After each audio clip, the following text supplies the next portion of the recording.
Assalamualaikum warahmatullahi wabarakatuh. Kami dari kelompok 6 akan mempresentasikan tentang memahami kerjasama tim. Sebelumnya kami akan memperkenalkan diri. Nama saya Valinda Permata. Perkenalkan, nama saya Nur Fitriana Dia Alfaini. Perkenalkan, nama saya Meci Adeliani. Baiklah, kami akan membahas tentang yang pertama, mengapa tim menjadi begitu populer, yang kedua, pengertian tim kerja, yang ketiga, perbedaan antara kelompok dan tim, dan yang keempat, manfaat dan fungsi tim, yang kelima, jenis-jenis tim, yang keenam, mengubah individu menjadi pemain tim, yang ketujuh, membangun kepercayaan dalam tim kerja, dan yang terakhir yang kedelapan, tim dan kualitas manajemen. Selanjutnya, tim kerja menjadi populer dalam organisasi ini dikarenakan yang pertama, bukti menyatakan bahwa lazimnya kinerja tim lebih unggul daripada kinerja individu. Yang kedua, manajemen menemukan bahwa tim lebih tanggap dan responsif terhadap peristiwa yang berubah di departemen atau bentuk lain yang lebih tradisional dari pengelompokan yang permanen. Dan yang ketiga, ada tim mempunyai kemampuan untuk dapat dengan cepat berkumpul, menyebar, memfokus ulang, dan membubarkan diri. Selanjutnya, mengapa tim menjadi begitu populer? Itu dikarenakan bukti menunjukkan bahwa tim biasanya bekerja lebih baik daripada individu ketika tugas-tugas yang dilakukan membutuhkan banyak keterampilan, pendapat, maupun pengalaman. Tim memiliki kecakapan untuk berkumpul, menyebarkan, berkumpul kembali, dan membubarkan diri dengan cepat. Tetapi jangan mengabaikan sifat motivasi dari tim. Tim memudahkan partisipasi karyawan dalam membuat berbagai keputusan. Selanjutnya, pengertian tim kerja. Tim kerja adalah kelompok yang usaha-usaha individualnya menghasilkan kinerja lebih tinggi daripada jumlah masukan individual, yang dikatakan oleh Stephen Imoti 2008 406. Hal ini memiliki pengertian bahwa kinerja yang dicapai oleh sebuah tim lebih baik daripada kinerja per individu di suatu organisasi. Selanjutnya, sebuah tim atau tim adalah sebuah unit yang terdiri dari 2 orang atau lebih yang berinteraksi dan mengkoordinasikan pekerjaan mereka untuk menyelesaikan sebuah tugas yang spesifik, yang dikatakan oleh Duff 2003-171. Definisi ini mempunyai 3 komponen, yakni yang pertama, diperlukan 2 orang atau lebih, tim dapat cukup besar walaupun kebanyakan kurang dari 15 orang. Yang kedua, orang dalam sebuah tim melakukan interaksi secara teratur. Orang yang tidak berinteraksi dan tidak membentuk sebuah tim. Dan yang ketiga, orang dalam sebuah tim sebagai sebuah tujuan untuk berkinerja. Sekian dari saya dan terima kasih. Saya akan sedikit menjelaskan materi tentang tim. Perbedaan antara kelompok dan tim. Kelompok kerja tidak mempunyai kebutuhan atau kesempatan untuk terlibat dalam kerja kolektif yang membutuhkan usaha yang sama. Kinerja mereka hanya merupakan gabungan akhir dari kontribusi individual setiap anggota kelompok. Sedangkan tim kerja menghasilkan sinergi positif melalui usaha yang terkoordinasi. Usaha individual mereka menghasilkan satu tingkat kinerja yang lebih tinggi daripada jumlah masukan individual. Selanjutnya, manfaat dan fungsi tim.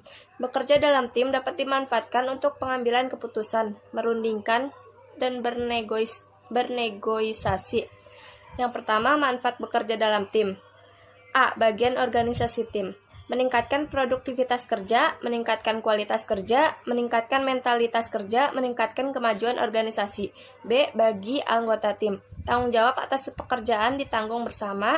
Sebagai media aktualisasi diri, stres atau beban kerja berkurang. Selanjutnya, tujuan bekerja dalam tim. Kesatuan tujuan setiap anggota tim memiliki kesamaan visi, misi, dan program kerja. Yang kedua, efisiensi. Setiap anggota tim menyelesaikan tugas atau pekerjaan secara cepat, cermat, dan tepat tanpa pemborosan dan kecerobohan. Yang ketiga, efektif. Setiap anggota tim memiliki tujuan yang jelas, memiliki keterampilan yang memadai, memiliki komitmen, saling percaya, memiliki komunikasi yang baik, memiliki kemampuan bernegosiasi, dan memiliki kemampuan yang tepat. Selanjutnya, jenis-jenis tim.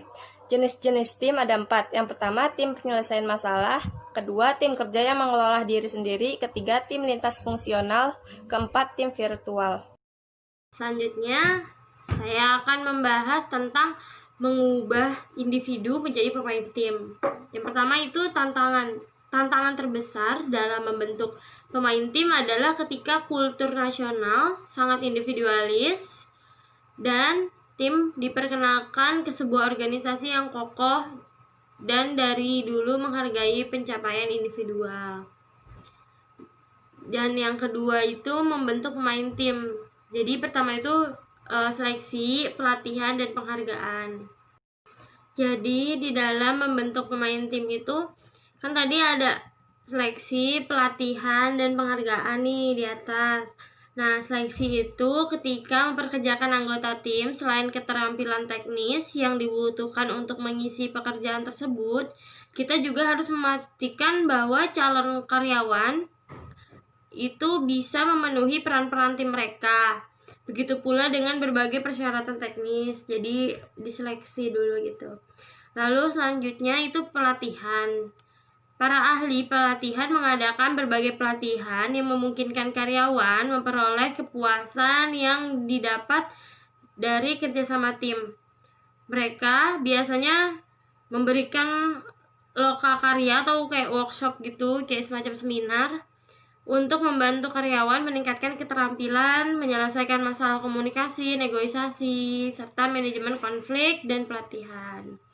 Dan yang terakhir dari membentuk tim itu tadi kan penghargaan. Sistem penghargaan harus diolah kembali untuk mendorong usaha-usaha kooperatif dibandingkan usaha-usaha kompetitif. Kayak promosi, kenaikan gaji, dan berbagai bentuk penghargaan lainnya yang harus diberikan kepada individu keefektifan mereka sebagai tim kolaboratif. Selanjutnya, membangun kepercayaan dalam tim kerja. Dalam membangun kepercayaan, manajer memiliki 3 cara meningkatkan kekompakan, yaitu memperkenalkan persaingan, konflik dengan individu luar, atau kelompok lain seringkali meningkatkan kekompakan. Jadi kayak ada masalah, terus ini nih harus bareng-bareng gitu. Lalu yang kedua, meningkatkan ketertarikan antar pribadi. Orang cenderung bergabung dengan tim yang anggotanya mereka kenal atau mereka kagumi. Nah, jadi kalau misalkan kita udah kenal, biasanya tuh kalau mau bikin kayak berkelompok tim gitu kan kayak lebih klop gitu. Jadi kalau udah kenal tuh biasanya gitu. Itu salah satu cara manajer untuk meningkatkan kekompakan. Jadi dari yang kenal-kenal gitu loh. Selanjutnya, meningkatkan interaksi. Walaupun kita jarang dapat selalu menyukai semua orang yang bekerja sama dengan kita, tetapi dengan meningkatnya interaksi dengan kita dapat memperbaiki persahabatan dan komunikasi. Nah, yang ketiga ini tuh meningkatkan interaksi. Jadi yang tadi yang nggak kenal juga karena ada satu konflik nih yang bikin mereka tuh harus kerja sama. Mau nggak mau kan mereka tuh jadi komunikasi. Nah, itu yang bikin jadi kompak karena mereka tuh berkomunikasi bersama. Selanjutnya, tim dan kualitas manajemen. Nah, inti dari quality management adalah perbaikan proses dan keterlibatan karyawan adalah suatu hal yang sangat penting dalam perbaikan proses. Dengan kata lain, QM atau yang tadi quality management mengharuskan manajemen untuk memberikan para karyawan dorongan berbagai ide dan bertindak berdasarkan apa yang mereka usulkan. Dan penjelasan dari kami, terima kasih sudah menonton video ini. Semoga bermanfaat untuk kita semua. Jaga kesehatan. Wassalamualaikum warahmatullahi wabarakatuh.